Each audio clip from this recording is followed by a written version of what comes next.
there was a press conference at Ellis Park where we make a commitment to say, I think we must give the families an opportunity to grieve. And that was my last call, kind of say, honoring of that event. But if it's 20th anniversary, 10th anniversary, there's nothing stopping the two clubs doing that, because obviously we've got challenges of the Cape disaster.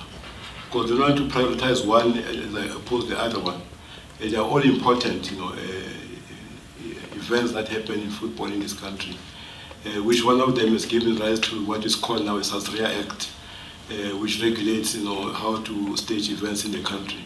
So when it's 20th anniversary, 30th anniversary, I don't think nothing's stopping us from doing that, because we remember, and also to remind the supporters that it's very important to arrive on time at the matches.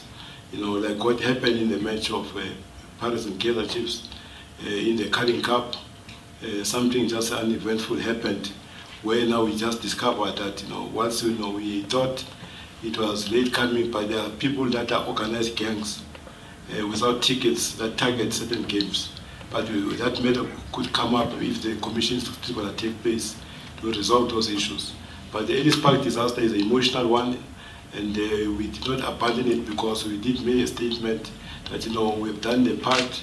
We're asking that the family is the one given the chance to grieve. But the 20th anniversary, I think is only fair that we remember those events, and remember the families agree that we conjoin them and make one celebration in terms of remembrance. It might also make it easier for everybody. But again, some families say let's do it separately, so that we must give a chance, for different families and different communities to grieve, and different, supporters area to grieve. That will do. So that is not only my decision, because I've got, my co-chairman, Mr. Mtaung, was part of that press conference at Ellis Park when we made that pronouncement. But the door was never closed. But we always recognize, in our website, in our small way, prayer session at the clubs, to do that. But the big one, if it's 20th anniversary, and the 30th anniversary, I think it's only fair that, we give, to remind ourselves and remind the supporters, all of us in football, that there are certain things that we need to improve, so they must not lose any lives, when it comes to events of this nature. In fact, saying this, I always remembered, two incidents which we visited, during the visits with Mr. Mtaung. One of them was a family member from Zimbabwe. He was staying out at Hillbrow. So when they got to the gate, the wife went to the left, the husband went to the right. One was supporting Paris, one was supporting Chiefs. And the interesting part, at that point they say, until we meet again. And never to happen. One incident of a supporter in Pretoria, he says to the sister, my policy is that, but to take my credit card, must buy groceries tomorrow.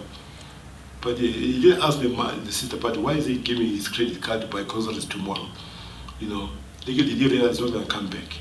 So these are the experiences that sometimes when you think of them, it's nice to share them, in events where we recall the passing. And that's why somebody says to me, when you're about to go in this life, somehow God has a tryst with you, a private discussion with you to prepare yourself. Only you know, but then other people never get to know. So in the actions are going to tell you that, no, he felt there's something coming, because why did he give me his card? Why did he say till we meet again? So we are saying that, that matter will be revisited in terms of a year of like 20 years, 30 years, to celebrate. Because if we do it, at intervals, it affects other families. Whether we're going to do it jointly as one big celebration as football, or different occasions to celebrate 30 years or 20 years anniversary of the situation, that we maybe announce it in due course.